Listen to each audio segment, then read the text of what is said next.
Fellowship Farm. Book 9, The Chocolate Factory. When last we joined the Fitzgeralds of Fellowship Farm, they had just received their Ayyám-i-Há present, tickets to go to Hobart to visit their wonderful Uncle Jack, the Aquatic Centre and the Chocolate Factory. In this, Book 9 of the series about Leezah, Skye-Maree and Olingah, the children catch the bus to Hobart to enjoy those treats. In the midst of all the fun, there are some tests to overcome. Chapter 1, Sweet Dreams. Leezah lay back in the huge, warm pool of melted chocolate. She raised one arm dripping with chocolate and licked it. She rolled onto her tummy, and as she swam through the sweet, sticky liquid towards her younger sister Skye, she swallowed large mouthfuls of chocolate. Her nostrils were full of its delicious smell. She looked at their 7-year-old brother Olingah, who was completely covered. Only the whites of his eyes shone out of his chocolate face. In the background, they could hear the sound of the chocolate melting machine, pumping more freshly melted chocolate into the pool as they swam. Slowly, the sound of the chocolate melting machine changed into the sound of the juicer. The smell of chocolate became the smell of bacon and eggs frying and bread toasting, as Leezah started to wake up from her dream. Skye, on the bunk bed below, was already awake, and Olingah, like a wombat coming out of his hole, was starting to appear above the cocoon of his bed cover. It wasn't even 5 o'clock yet, but the children clambered out of bed and wandered out to the kitchen. Their mother, Romy, put the last cup on the table and hugged her sleepy children. As their daddy, Flip, turned off the stove and served each plate with bacon and omelette, he said, "Good morning, possums. Did you have a good sleep?" Although the children were only 7, 9 and 11, and not old enough to observe the Baha'i fast, they liked to join their parents for pre-dawn breakfast and prayers. Well, at least on the first day. They didn't usually manage to get up at 5 o'clock for all 19 days of the fast. After their extra big breakfast, the family moved into the living room for prayers. The children read some prayers first. Then Flip turned to the fasting prayers and began to read, "I beseech thee, O my God, by thy mighty sign." Olingah rested his head against his mother's shoulder. Before Flip had recited the first verse, Olingah had fallen back to sleep. By the end of the prayer, Skye had dozed off as well. Leezah tried hard to concentrate on the words of the prayer, but there were lots of new ones. Even though Leezah was one of the top students in her grade 6 class, it was difficult for her to understand. But she sat reverently, focused on the picture of Abdul-Baha. When Romy, Flip and Leezah finished praying, it was nearly the children's normal wake-up time.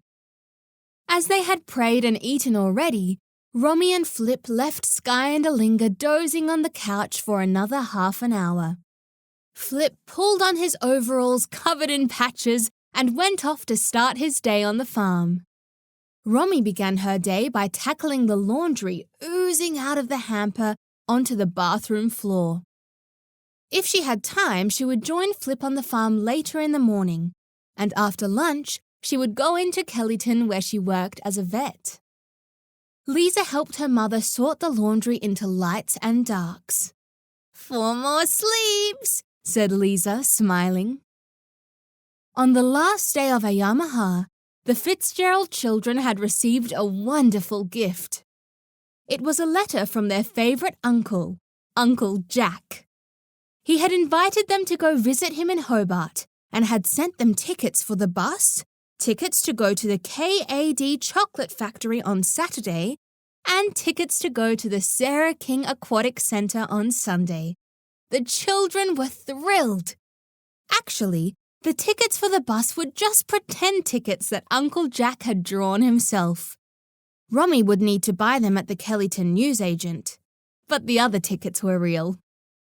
Poor Uncle Jack, Leezah added. Imagine going to the chocolate factory when you're fasting. I'm sure he'll make up for his deprivation after sunset, said Romy, thinking affectionately of her brother, who loved to corrupt her children with junk food and other treats they weren't allowed to have at home, including movies. When the washing was sorted, Leezah went to wake up her siblings. Together, they fed the pigs, farm dogs, chickens, pigeons, and their 3 pet puppies, Flex, Flea, and Fizz. Then they put on their navy and turquoise Kellyton Primary School uniforms and went to wait for the bus. Chapter 2: All Kinds of Tongues. It seemed like Friday would never come. But at last the children could put a big green X on the calendar over Friday. After their early morning breakfast and prayers, the children left their parents while their parents said the long fasting prayers. They closed their bedroom door and turned on the light. Skye pulled the blue duffel bag out from the bottom of their cupboard. They made a pile each of things that they needed to take to Hobart. Most important of all was the letter and tickets from Uncle Jack. Then, undies, socks, swimmers, shorts, t-shirts, jumper, jeans, runners, toothbrush, dental floss, toothpaste. Uncle Jack has toothpaste, Leezah, said Skye. It's more courteous to take our own, stated Leezah. Blue rabbit, Olingah, football, Skye, Pony Pal's diary and matching pencil, Leezah. After her prayers, Romy came to check on the piles of things they were planning to pack. Very good, well done, my darlings, Romy said as she looked through their things. I'm impressed. Though I think Uncle Jack probably has toothpaste. Told you so, crowed Skye. Get lost, Skye, said Leezah. Romy looked sternly at Leezah and pointed to the quote in the frame on the bedside table. A kindly tongue is the lodestone of the hearts of men. Leezah nodded, but when Romy turned to leave the room, Leezah stuck out her unkindly tongue at Skye and crossed her eyes. The children only went to school for half the day on Friday. At the start of the lunch hour, Romy drove into the school grounds and parked her ute in the parking lot. The children left their school bags in the ute. Carrying the blue duffel bag, Romy walked the children across the road to the newsagent, from where the Blue Circle's coach would leave at 12:45. She bought their tickets and checked in their bag. The newsagent put a tag with Hobart written on it and told Romy to take it to the driver. The big bus was already waiting out the front of the newsagent's.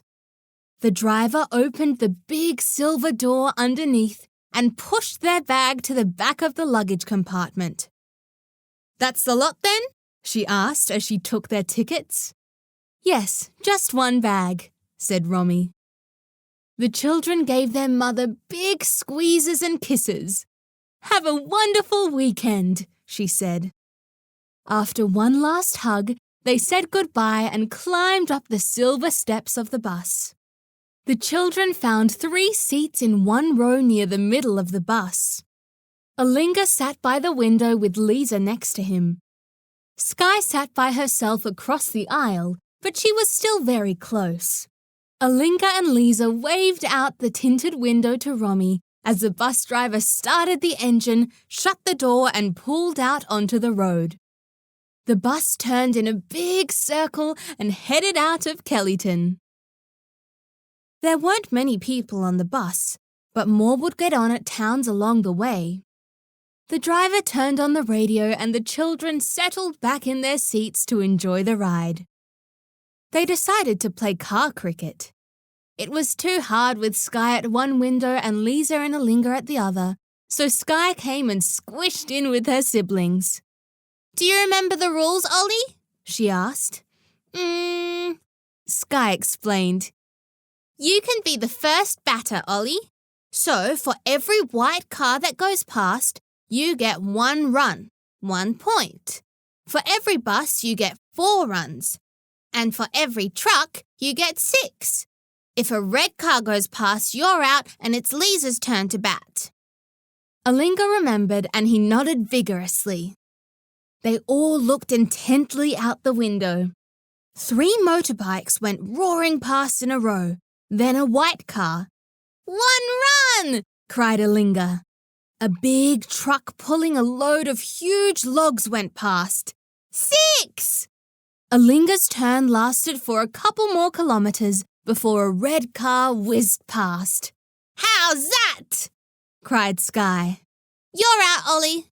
Remember your score, 17. You can go next, Leez." 3 big trucks carrying sheep went whooshing past the window, making the bus wobble from the wind currents. "Wow!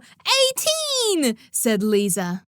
"Poor little sheep," she added sadly. Leezah was very lucky and clocked up 36 runs before a red car ended her turn. Skye pressed against her sister, trying to see clearly out the window. The bus had started to climb the long, windy road up from the coast to the highway. Skye had made 14 runs, and no red cars had passed, but she said, "You can have a turn, Ollie." She moved back across the aisle to the empty seat. Skye sat with her eyes closed. Despite her olive complexion and summer tan, Skye's face grew pale. Leezah reached over and touched her hand. "Are you okay, sister?" she asked. Skye shook her head and put her hand on her tummy. Leezah slipped out of her seat and moved down the aisle towards the driver. She half expected to hear Miss Rowbottom's voice shrieking, "Sit down, no moving around the bus or you'll walk home, d'ye hear?" Instead, the bus driver waited until Leezah had walked to the front of the bus. Then, glancing at Leezah via a mirror above her head, she asked, "Are you all right, love?" "My sister's feeling carsick. I don't have a plastic bag or anything." The driver pulled a handful of tissues from the box on her right and passed them to Leezah. "There should be a sick bag in the seat pocket," she said. Leezah thanked the driver and returned to her seat. She checked the seat pocket and found a wax-lined paper bag, just like the ones she had seen in the plane when they visited their cousins in Sydney. She handed it to Skye. It was just in time. Bacon and eggs, freshly squeezed juice, plums and toast that had been churning around in Skye's stomach suddenly came rushing back up, hot, yellow, and stinky. Chapter 3, Uncle Jack.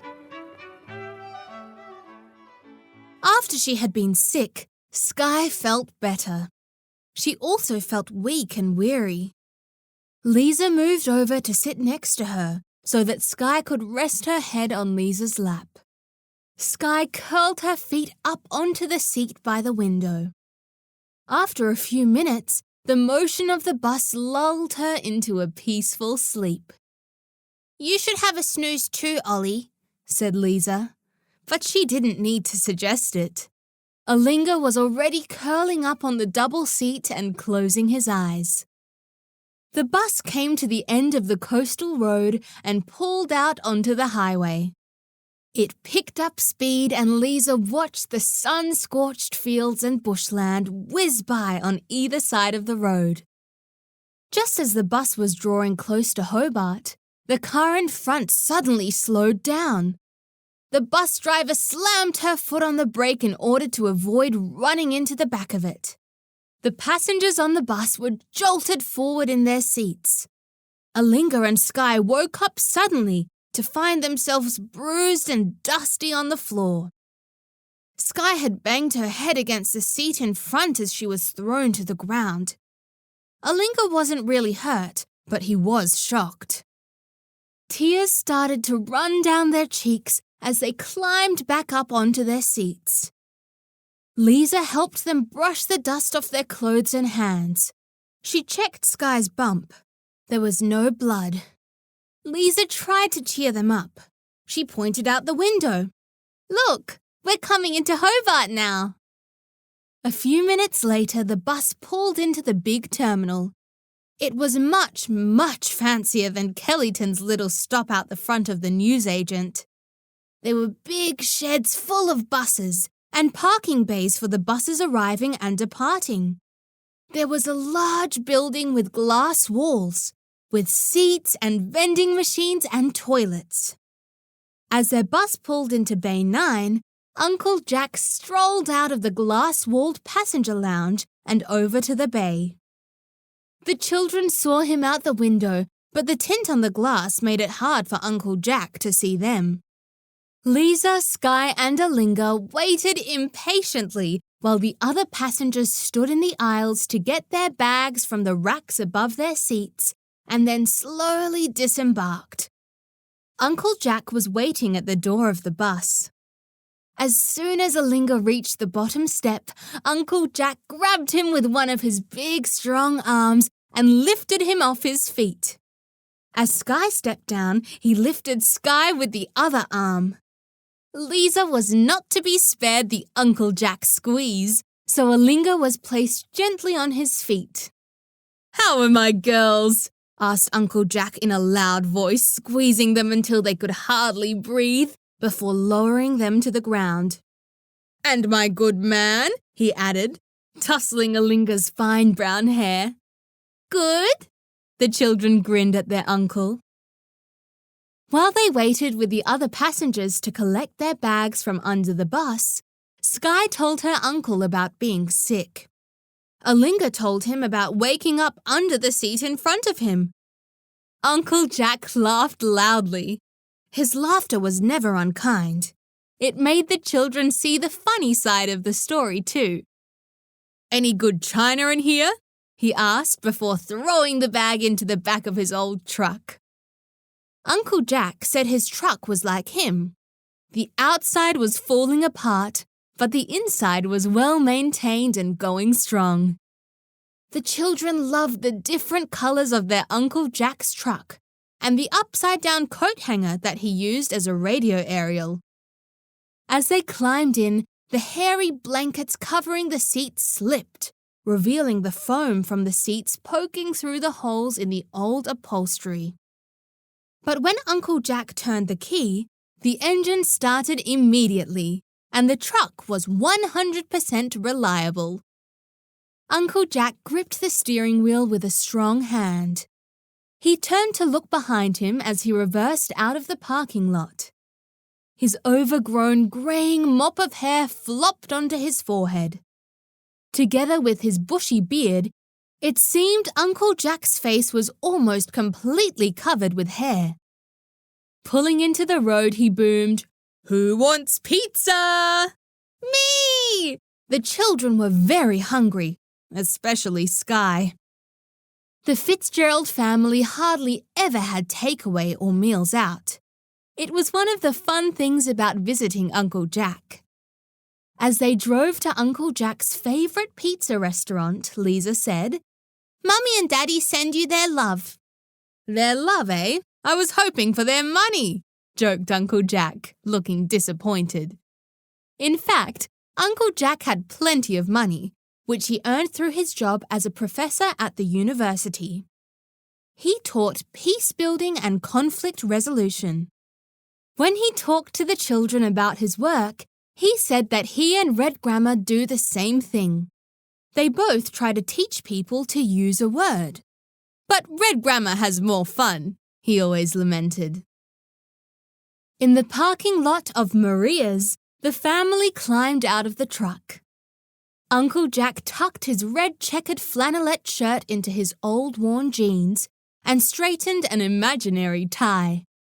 He pretended to be concerned with the shine of his shoes, but there was not much chance that his big old runners were going to give off much of a shine.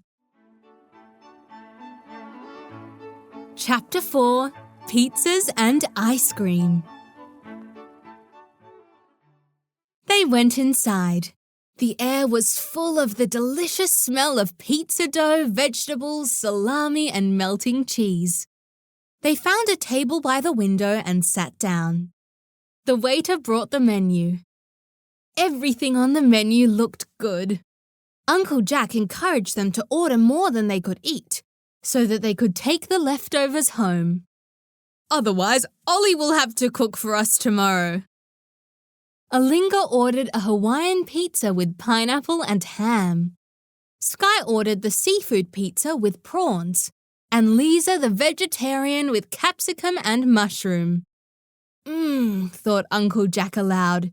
If I order the hot Mexican pizza with extra chili, I won't have to share. You mean you won't have the blessing of sharing? Said Skye. Yes, of course, that's what I meant, said Uncle Jack with a wink. So I think I'll have the supreme, he said to the waiter who was taking their order. And 4 drinks, he added. My fine nieces and nephew here are under strict instructions from their dear mother to have as much chocolate and ice cream as possible. So we'll have 3 iced chocolates with extra ice cream, please. The children looked at each other and grinned in delight. When the pizzas arrived, they put them all in the middle of the table to share. Poor Uncle Jack, said Leezah as the children selected their pizza and took big bites of melted cheese while Uncle Jack watched. Poor, said Uncle Jack. Here I am with 3 of my most favouriteest people in the world, and you call me poor? Lucky Uncle Jack, giggled Leezah. While they were eating, their iced chocolates arrived. A huge glass full of icy chocolate milk with big scoops of vanilla ice cream on top. Chocolate powder was sprinkled on the ice cream, and each glass had a thick layer of chocolate syrup at the bottom of the glass. Each one came with a long spoon that was also a straw. The children sucked and scooped and slurped and scraped until the glasses were empty. I am so full of iced chocolate, I can't eat any more pizza, moaned Skye. Aha! You fell for my evil plot, said Uncle Jack. I filled you up on milkshake so that there will be more leftover pizza for me to have after sunset. Uncle Jack let out a loud, evil-sounding cackle. People sitting nearby turned to look. Uncle Jack stopped suddenly and leaned towards Olingah. Ollie, he said, don't laugh like that, everyone's looking. When everyone was full, they put the leftover pizza slices together in 2 boxes. Uncle Jack paid the bill and they went out to the truck. Uncle Jack pulled out of the parking lot and headed for his home on the side of the mountain. When they arrived at Uncle Jack's house, his big old English sheepdog came to the front gate to greet them. She was very old, for a dog, and quite blind, but overall still healthy. She was the same age as Uncle Jack's daughter, who was doing her youth year of service in the Holy Land. In the driveway was Uncle Jack's fishing boat. Whenever Uncle Jack came to visit Fellowship Farm, where he had grown up as a child, he brought his fishing boat and took the children out on it. He hadn't been able to visit the farm for several months. Since he had been appointed auxiliary board member, he had not been able to find enough free days in a row to make the trip. The children walked down the steps from the front gate to Uncle Jack's front door. Uncle Jack unlocked the door and the children filed in. On the floor inside the door was Uncle Jack's mail. Olingah picked it up for him, reading, Dr. J.D. Campbell Smith. Olingah had never thought about his Uncle Jack as having a name other than Uncle Jack. Why do you have 2 last names, Uncle Jack? Asked Olingah. Because when you're as big as me, 1 name just isn't enough, he joked. Seriously? "It's a good question, Ollie," said his uncle, serious for a few brief moments. "And there's a good answer. You know Baha'u'llah says that boys and girls, women and men are equal." Olingah nodded. "You know, when people get married, very often the woman changes her name to her husband's. Like Mummy changed from Rosemary Campbell to Rosemary Fitzgerald," said Leezah. "Right," said Uncle Jack. "And there's nothing wrong with that. But historically, which means in the past, women weren't considered real people, real grown-ups. First, they belonged to their father, so they had their father's last name. Then they belonged to their husband, so they had their husband's last name. Sometimes, women weren't even called by their first name. So your mummy might have been called Miss Flip Fitzgerald." The children laughed. "It's true." Uncle Jack continued. "So, when your Auntie Joy and I got married, we wanted to show that we believed in equality. So Joyce Smith married Jack Campbell, and we became Joy and Jack Campbell Smith." In the living room, Uncle Jack had already prepared their bed. 3 mattresses lay in the middle of the floor. At bedtime, their uncle would put on a movie and they would all watch it lying in their beds. It was a great treat. At Fellowship Farm, they didn't even have a television. Romy and Flip had a radio that they used to get the news, but that was all. The children relied on books from the library and their own imagination for entertainment. Uncle Jack also had lots of books. The walls of the living room were lined with bookshelves, and there were more in his bedroom. The children loved to play a game at Uncle Jack's bookshelves. One of them would name a book without telling the others where it was, and the other 2 would race to find it. There were novels, work-related books, hundreds of Baha'i books, and shelves full of children's books from when their cousins were little. Olingah went off to the toilet and Skye washed and changed out of her school uniform. Leezah wandered around looking at Uncle Jack's things. On the table by the television were photos of Uncle Jack's wife Joy, who had died 3 years ago of cancer. Next to them were photos of their daughter Clara serving in Haifa, and their son Sutherland, who just started university in Melbourne.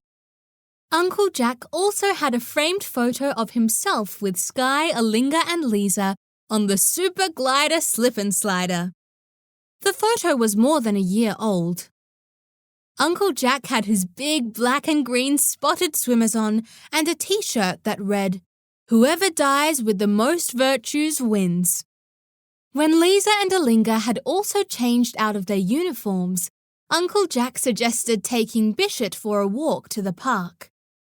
Auntie Joy had called the dog Biscuit, but when Clara was little, she said Bishop instead. And so she had become Bishop. Uncle Jack passed the leash to Skye, who had attached it to the collar. As she did so, she told her uncle about their puppies. "We'll have to go take them with us next time we go fishing," said Uncle Jack, opening the front gate. "Oh no," said Leezah, and told the story of the puppies near drowning in the Marta River.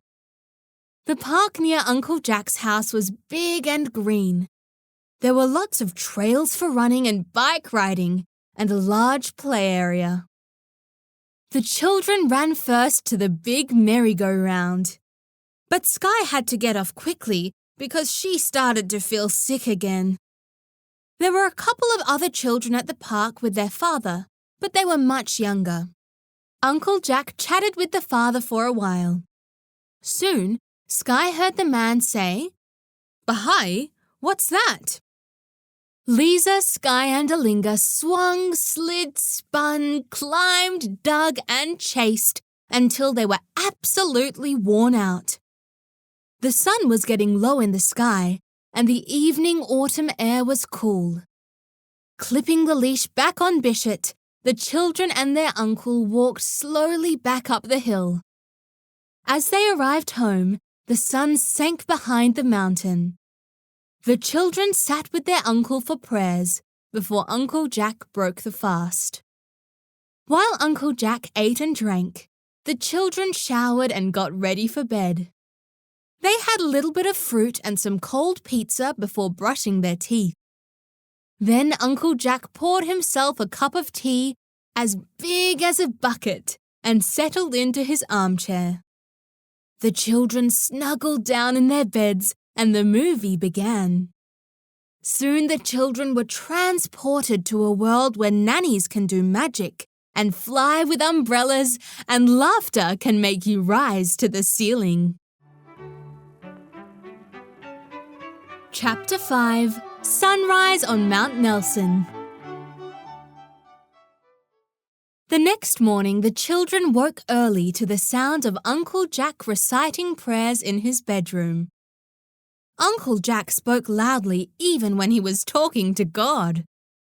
The children turned on the living room lamp and sat up for their own prayers. When Uncle Jack had finished, he came out of his bedroom in his enormous yellow striped pajamas. The children had finished their prayers and were reading some of their cousins' old Tintin books. Uncle Jack was surprised to find everyone awake already.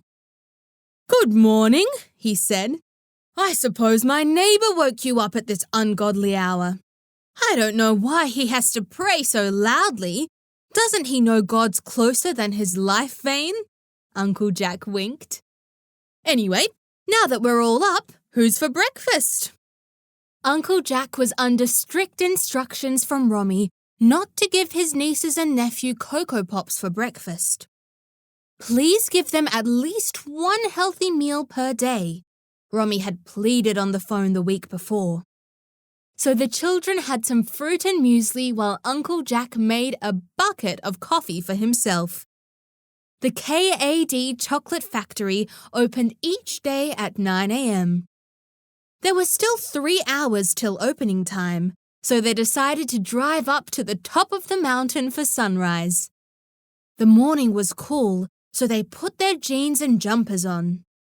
Then together with Bishop, they piled into the truck. The street lights were still on, and most of the houses still dark as the truck rattled up the mountain. Soon, there was only bushland on either side of the road. At the top of the mountain, the wind was quite strong and very cold. The sun was just showing her face, lighting up the dark sky and sending the stars off to bed. "Ayyám-i-Há," Uncle Jack murmured. To keep from getting cold, the children decided to have races from Uncle Jack to a pile of rocks that they had identified further along the rocky path. "Ready, set, go!" said Leezah. Olingah started running across the rocky ground. Skye counted to 10 and then ran off. Leezah counted another 10 and then ran off after her sister. Skye quickly caught up with Olingah and Leezah was close behind when suddenly Skye's foot caught a stone. She lurched forward and skidded to the ground, grazing her face, hands and knees. Skye, dazed, pushed herself slowly up off the ground. She could taste blood in her mouth from where she had bitten her tongue. The grazes started to sting as she gently brushed the gravel from her face and hands. She peeled her jeans up to look at the cuts on her knees. Uncle Jack strode over to the children. "The problem with Skye," he said, "is she wants to fly." Uncle Jack helped Skye to her feet and she limped back to the truck. "Ow, ow, ow, ow, ow," she moaned, trying to be brave. "I know the perfect cure for grazes," said Uncle Jack, helping Skye into the truck, and then getting in himself and starting the engine. "Chocolate!" They stopped at Uncle Jack's house to attend to Skye's wounds and have a drink of water and a rest. When it was nearly time for the chocolate factory to open, they climbed back into the truck and headed down the mountain across town. As they drove in, They were greeted by a big green and yellow sign.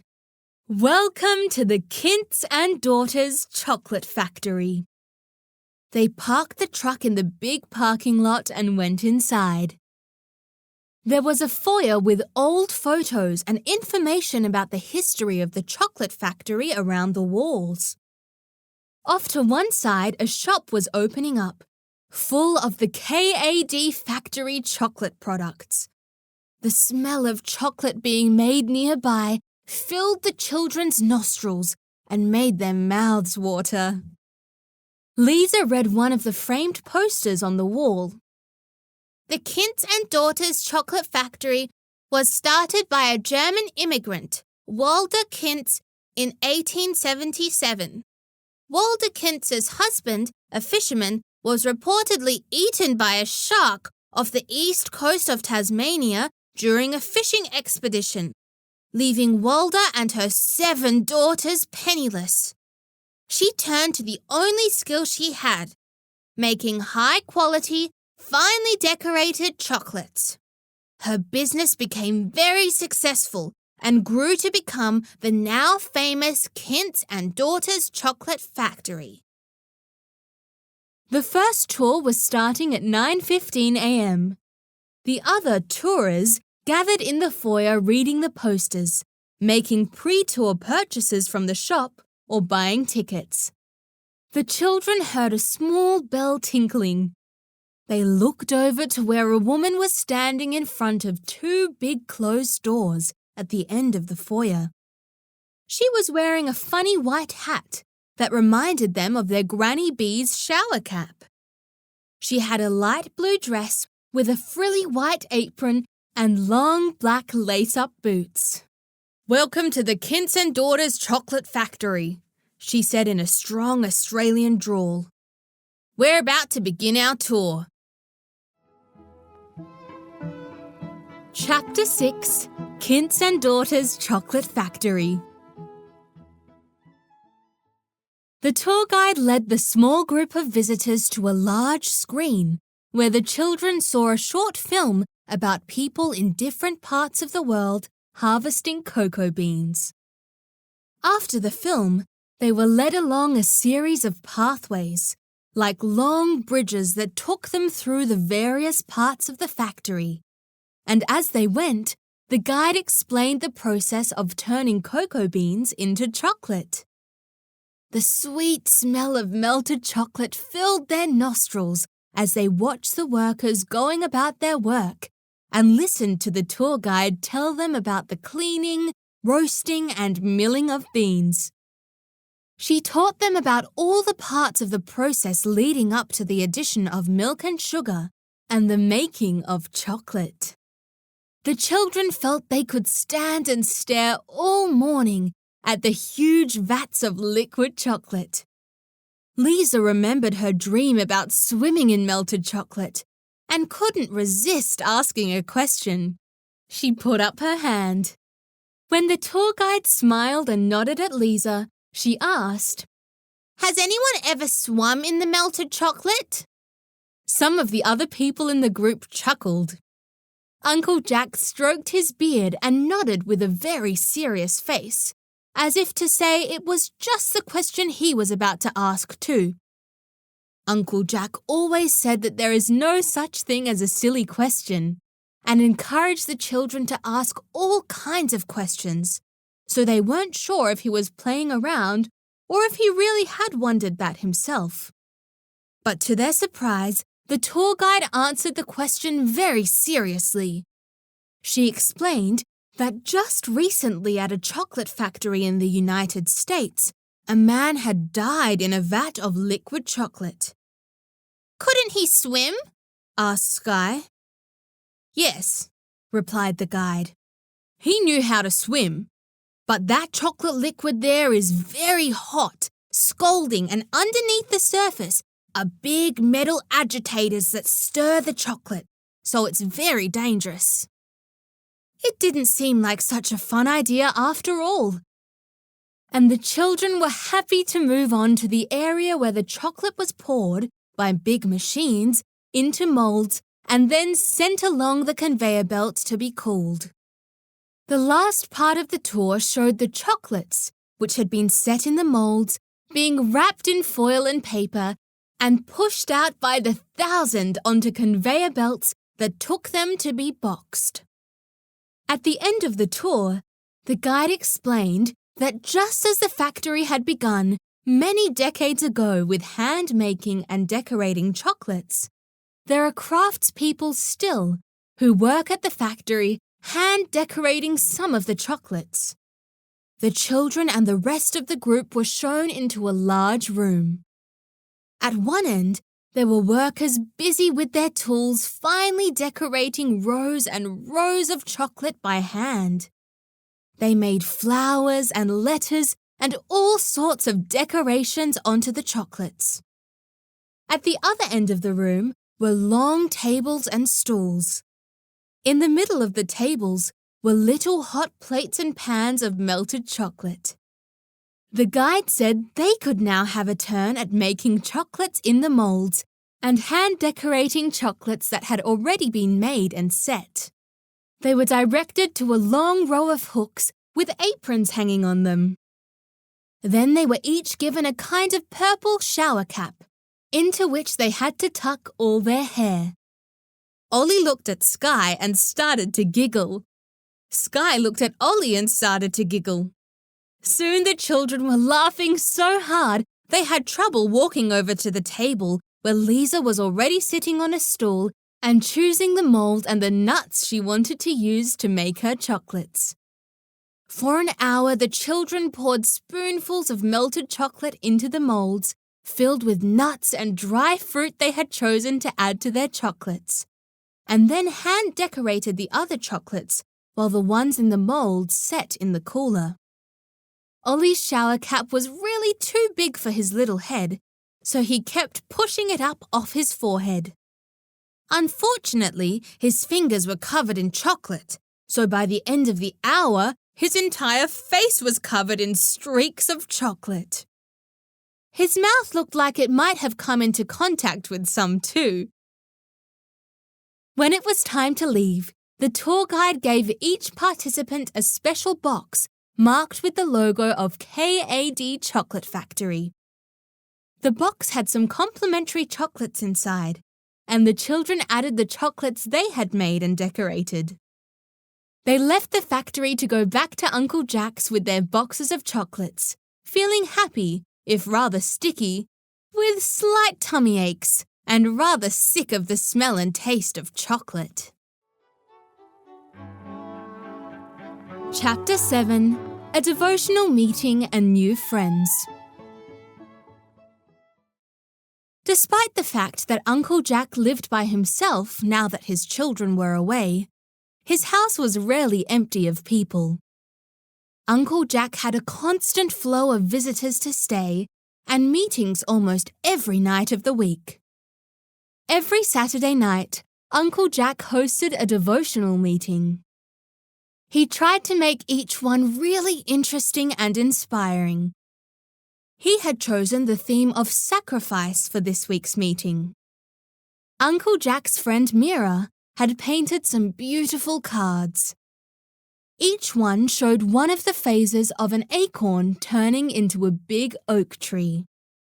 Above each painting was a beautiful quote about sacrifice. Uncle Jack had laminated them and was going to give them to the guests to read out at the devotional meeting. Uncle Jack had also laminated some photos of martyrs, from Baddie's time to Mona's time, including a photo of May Maxwell. Each photo was accompanied by a piece of writing about the person in the photo. These photos were placed around the room.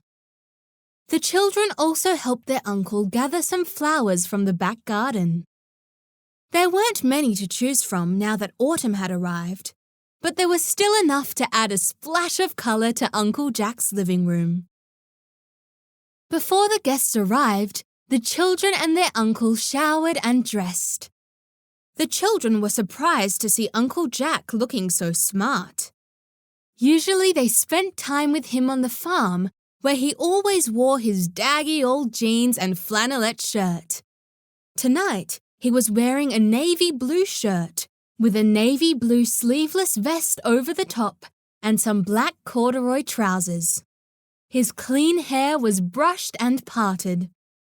"Wow, Uncle Jack, you look so handsome," said Skye. "Now there's a niece who's going to get an extra chocolate-covered licorice after prayers tonight," said Uncle Jack approvingly. "Oh no, please no," said Skye and rolled her eyes at the thought of any more chocolate anything. When the sun set, Uncle Jack had a bucket of tea and a banana, but that was all he had time for as the guests started to arrive. Uncle Jack greeted each one of them at the door, making each guest feel especially welcome. One guest brought some flowers, which Olingah took to put in a vase. Another guest brought a plate of pastries as a contribution to refreshments. Uncle Jack's devotional meetings were very popular, and soon his living room was full and overflowing with adults and a few children. Leezah, Skye and Olingah sat on the floor near the door to the kitchen. They felt a little shy with the new children and didn't have a chance to get to know each other before Uncle Jack started the program.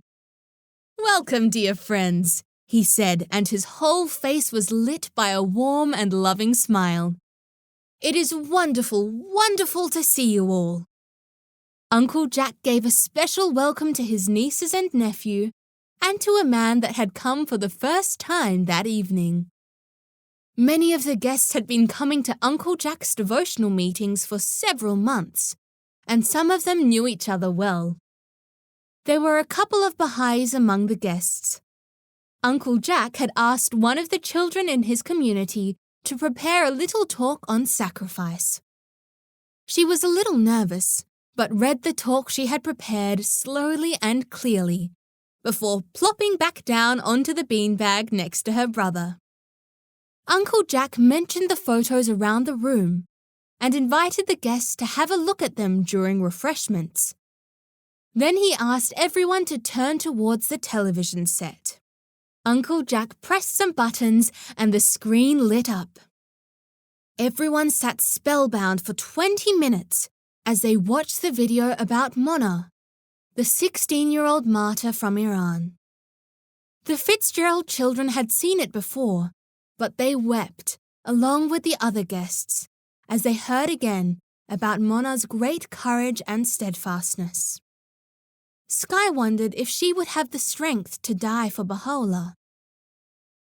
After the video, Uncle Jack turned off the television and silently handed out the cards he had prepared. There was a table with prayer books in the middle of the room, and the guests reached forward to take their books.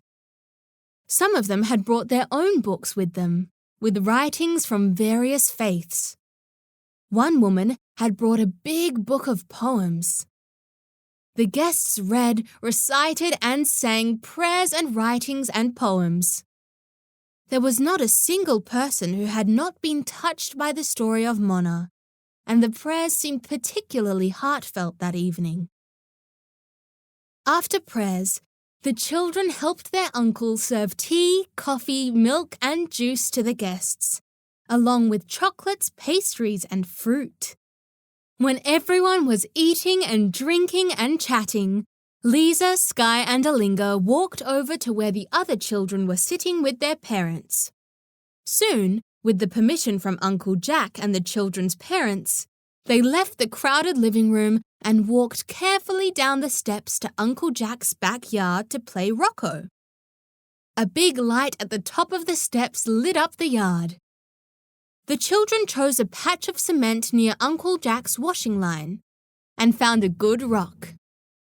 Skye was it first, so one of the other children kicked the rock. The others fled to hide while Skye kicked the rock back to the circle. Then she started to look for the others.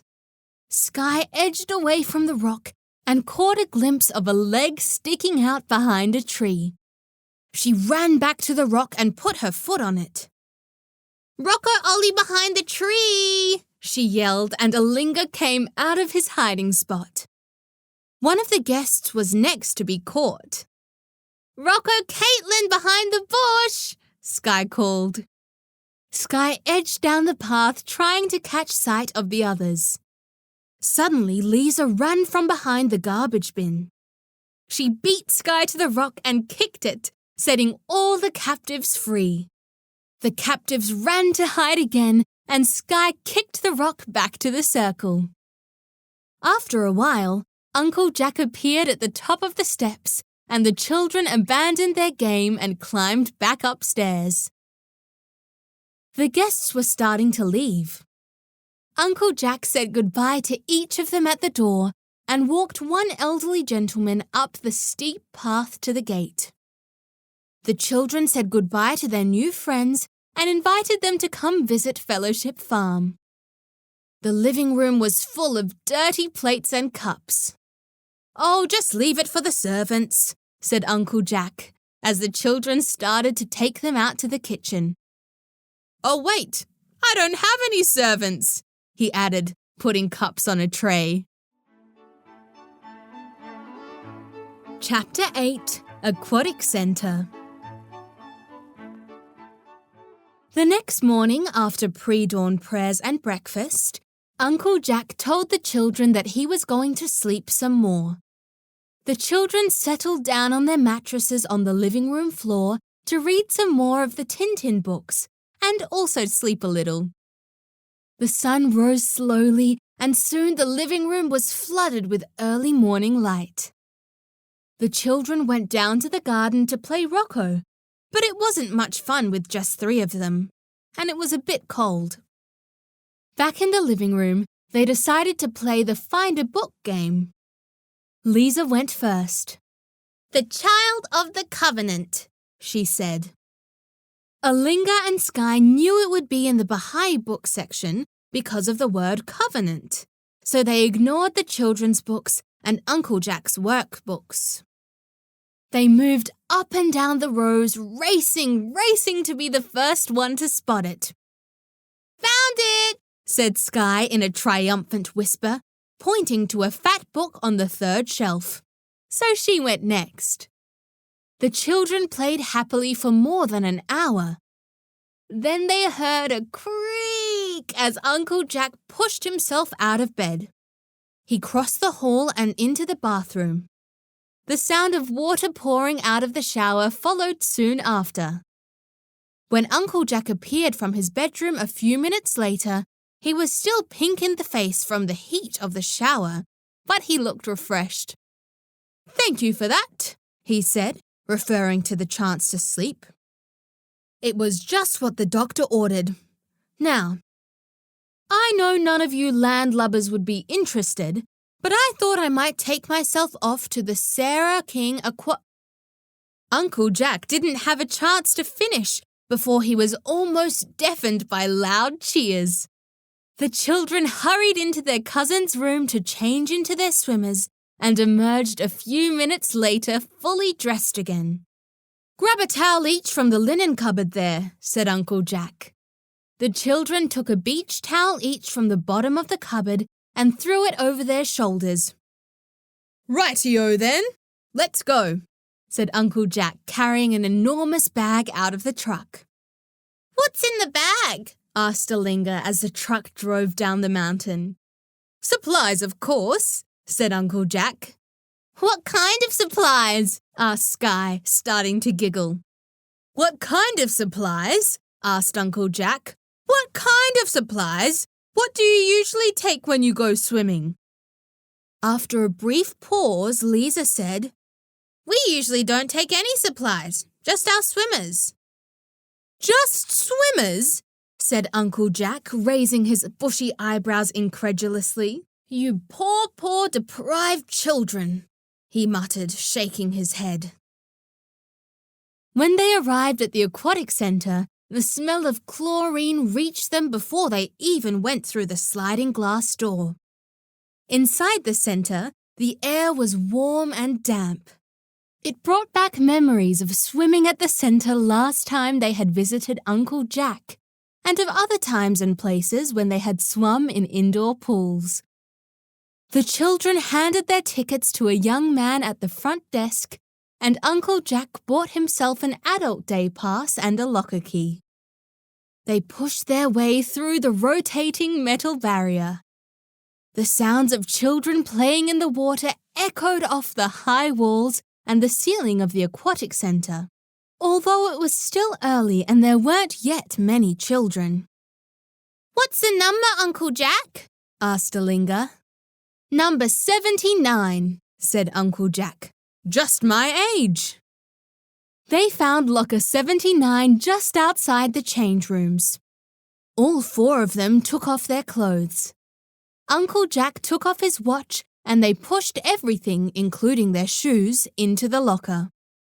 Then, Uncle Jack locked it and pinned the key to his big black and green spotted swimming shorts. They decided to go in the regular pool first and go on the slide and other things later. The children were very curious to know what supplies Uncle Jack had brought in his big bag. They didn't have to wait much longer. Uncle Jack rested the bag on a wooden seat by the pool and unzipped it. He pulled out a big pair of black flippers, a mask, and a long black and orange snorkel. He started to put them on. "Uncle Jack?" "Yes," said Uncle Jack, pulling the backs of the flippers over his heels and then adjusting his mask. "Uncle Jack, it's a swimming pool, not Choppy's Point." Their uncle looked quite ridiculous standing on the tiled steps of the pool in his enormous black and green spotted shorts, his huge black flippers, and his mask and snorkel. "Can't be too careful," said Uncle Jack. "Never know when a great white's going to turn up." His voice was muffled through the snorkel. "There are spares in the bag. Please avail yourself thereof." Uncle Jack started to lower himself carefully down the steps. Some of the younger children moved closer to their parents as they waded in the shallow water of the paddling pool on the other side of the low wall. Everyone was watching Uncle Jack. Once he was in deep enough water, Uncle Jack pushed himself under and started to glide swiftly through the water to the other end of the pool, with strong strokes of his flippers. The children tried hard not to worry about the stares of the pool staff and other people using the facilities. They climbed down the steps and started to swim and play in the water, doing somersaults and pretending to be dolphins. Uncle Jack flippered up and down the pool for about 15 minutes like a giant fish. Then he swam to the shallow end and took off his gear, propping it at the end of the pool.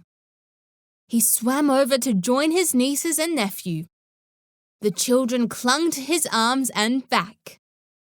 "Uncle Jack," said Olingah, noticing that his uncle had taken off all his snorkeling gear. "What about the great white sharks?" "I'll risk it, Ollie," he answered. "After all, if the sharks eat you three, I don't want to be left behind. Best if we all get eaten together." "Look," said Skye. "They've opened the water slide. Let's go!" Chapter 9, Slide Winding. Uncle Jack had bought them an unlimited day pass, which meant they could go on the water slide as many times as they wanted. They went to line up behind the other children on the ramp that wound up and up to the top of the long, loopy slide. Uncle Jack wrapped himself in a towel and sat on one of the benches at the poolside. When the children asked him why he didn't want to have a go on the slide, he smiled and said, "They don't let elephants on water slides." Because it was still early, there were only a few children using the water slide. So Leezah, Skye and Olingah had dozens of turns. Each time they went down, they got a little braver and went a little faster. It was exhilarating rushing down the slippery tunnel and flying out the end into the deep pool of water.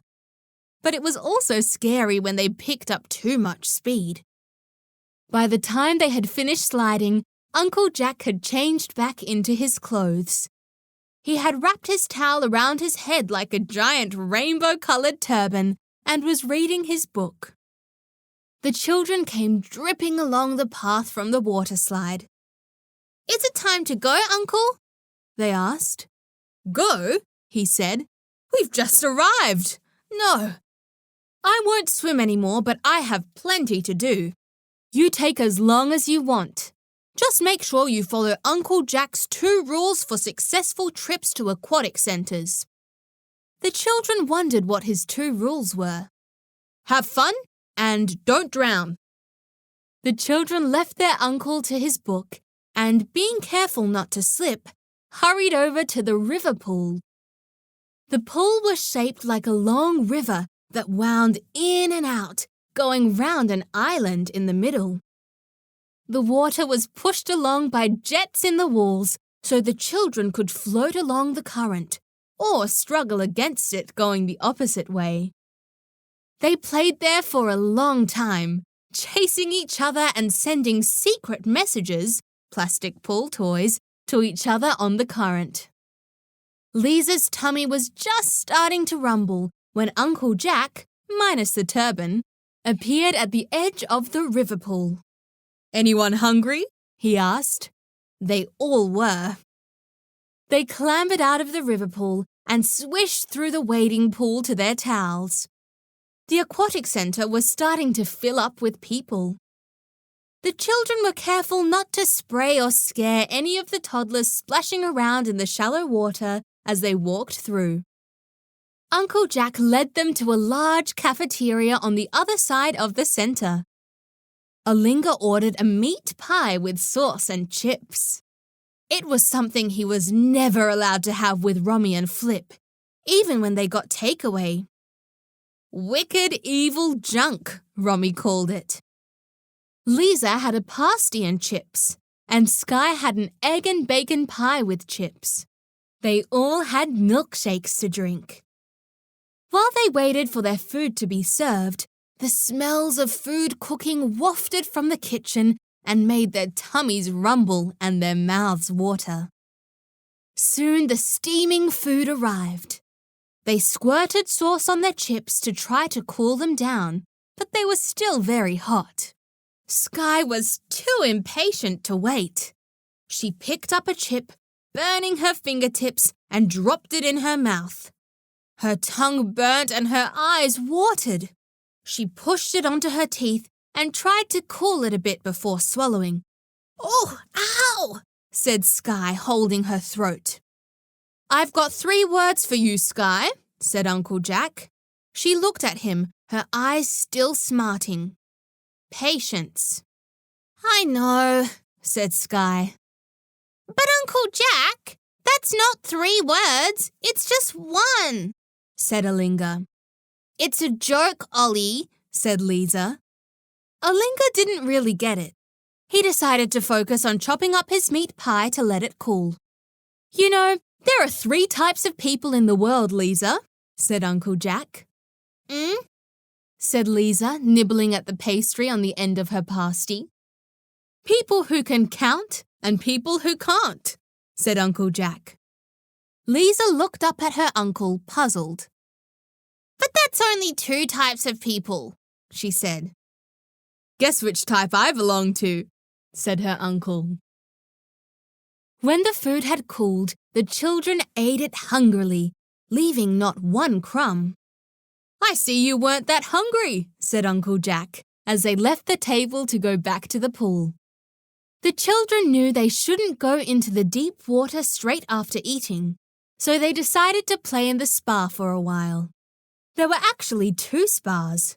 One was very hot and deep, for the adults. The other was shallower and cooler, for the children.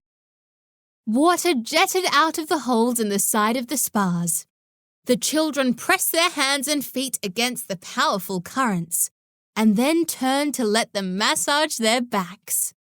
When their food had digested a little, they climbed out of the warm spa and jumped back into the main pool.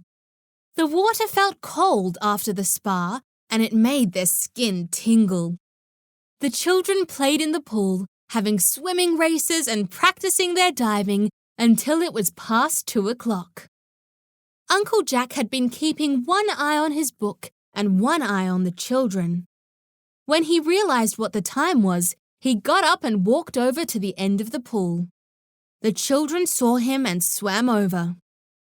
"My dears," he said, "I hate to break up the party, but it's past 2 o'clock, and you need to be on the 5 o'clock bus." The children nodded. They swam back down to the shallow end and climbed up the steps. Wrapped in their large beach towels, they followed Uncle Jack to the locker and got their clothes. They went into the family change room so that they could all be together. In the change room, there were long wooden benches in one section. The next section had 2 rows of toilet cubicles, and the third section had some shower cubicles and one big shower wall with 10 shower heads in a row. The children kept their swimmers on while they rinsed off under the shower. The warm water felt nice. They looked at their fingers. After all those hours in the pool, they had turned into prunes. After their showers, they went back to the section with the wooden benches where they had left their clothes. They dried themselves off and pulled their clothes on over their damp bathers. Soon, wet patches appeared on their bottoms and tummies. Clutching their damp towels, they went back out to Uncle Jack, who had gathered his supplies and was waiting with his bag. As they left the center, they thanked the man at the desk. "You're welcome," he smiled. "Please come again soon." The children nodded eagerly and hoped they would be able to. As they reached the truck, the children gave their uncle a big hug. "Thank you so much for a wonderful, wonderful day," said Skye. "You are so very welcome," said Uncle Jack. "Thank you for having fun and not drowning." Chapter 10. Goodbyes. As the children changed and gathered their things at their uncle's house, they started to feel very sad. They loved their uncle very much, and visits with him were never ever long enough. "Why don't you come and live with us at the farm?" suggested Skye as they ate the snack that Uncle Jack had prepared while they changed. "He can't," said Leezah. "He has to teach the university students to use a word. And he has to be the Elixir board member," said Olingah. "Auxiliary," Skye corrected him. "Whatever," said Olingah, putting another plum in his mouth. Uncle Jack carried the blue duffel bag out to the truck, while the children gave Bishop one last scratch behind the ears. Uncle Jack came back down the path and went into the house. When he came out, he had 3 little parcels wrapped in blue tissue paper. He gave one to each of the children. The children's faces lit up. They were very surprised. Uncle Jack had already given them so many gifts. Uncle Jack turned to lock the front door. Then he followed the children up the path to the truck. As their uncle drove them to the bus terminal, the children pulled back the tissue paper covering their gifts. Each gift was a brand new book. They were all part of one series. Leezah's book was about Hand of the Cause Martha Root. It had photos of Martha Root and stories about her travels. There were copies of her letters to Shoghi Effendi and his letters to her. Skye-Maree's book was about Hand of the Cause Dorothy Baker. And Olingah's book was about Hand of the Cause Rahmatullah Mohajer. As well as photos, each of the books had beautiful illustrations. The children couldn't wait to begin to read them. Their uncle had written in the front of each one in his messy handwriting. Leezah read her inscription quietly to herself. "My very dearest niece Leezah, I honor you for your thoughtfulness and helpfulness. May the story of Martha Root inspire you to serve Baha'u'llah with all your pure, kindly, and radiant heart. With love, Uncle Jack. Skye's and Olingah's inscriptions were also beautiful. Thank you very, very much, Uncle Jack, said Skye. None of them really knew how to say thank you for all of Uncle Jack's generosities. Thank you for having us, for taking us to the park and the chocolate factory, for the prayer meeting, for taking us to the swimming pool, and thank you for these beautiful books, said Leezah, without stopping for a breath. And thank you for the junk food, grinned Olingah. It was nearly 5 o'clock when they pulled into the bus terminal parking lot. Uncle Jack carried their bag to Bay 9 and gave it to the bus driver. You'll have to put a tag on that bag, said the bus driver. Uncle Jack strode off to the passenger lounge to check the bag in. By the time he came back, most of the passengers were on board. He passed the bag to the driver and walked over to his nephew and nieces by the bus door. He gave each of them a big squeeze. I love you, he said to each of them. The children felt their hearts grow tight, and they tried not to let the tears that were pushing their way out of their eyes fall down their cheeks. I love you too, they said. Then after one last hug, the children said goodbye and climbed up onto the bus. The bus was nearly full, and there were no double empty seats. The children had to sit separately. They each found a place and settled in. Through the window, they saw their uncle wave and then head back to his truck. The bus driver climbed in and closed the door. The bus pulled slowly out of the bay, drove through the terminal, and turned out onto the road. As they rode along, the children reflected happily on the wonderful weekend they had spent with their uncle and looked forward to reading the books he had given them. Soon their thoughts drifted into dreams as the motion of the bus made their eyelids heavy. The bus drove through the evening as the sun set, taking the children closer and closer to their home. And closer to whatever adventures were yet to come for the Fitzgeralds of Fellowship Farm.